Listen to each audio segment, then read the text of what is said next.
Welcome to our channel. Today we how to transfer typography from Google Fonts into Webflow style presets, beginner guide step by step clearly. First, open your web browser and navigate to Google Fonts. Browse through the collection or use the search bar to find the font you want. Click on the font to access its details. Select the styles you wish to use, such as regular, bold, or italic. Click on the plus button to add the selected styles to your collection. Once your styles are selected, find the black bar at the bottom of the screen. Click on this bar to open your collection. On the right side, you will see an embed code. Copy the link provided in the Import section or the standard link, depending on your preference. Next, open your Webflow project.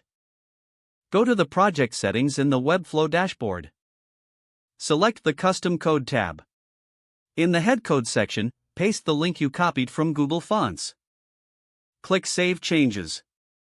Return to the Webflow Designer. Open the Style panel on the right side of your screen. Select the text element you want to style. In the Font dropdown, scroll down to find the Google font you just added. Select the font and its corresponding style. Adjust size, weight, and other properties as desired. If you plan to use the font frequently, consider saving it as a style preset. To do this, with the text element still selected, click on the Create Preset option.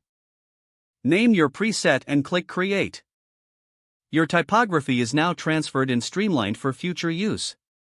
Repeat these steps for any additional fonts you want to include. If the page does not load, refresh the browser or try again in a private or incognito window. Make sure you are using the correct email address, then retype it carefully to avoid small typos. If your password is not accepted, use the reset option and create a new strong password you can remember. Don't forget to like this video and subscribe to our channel for more step-by-step tech guides.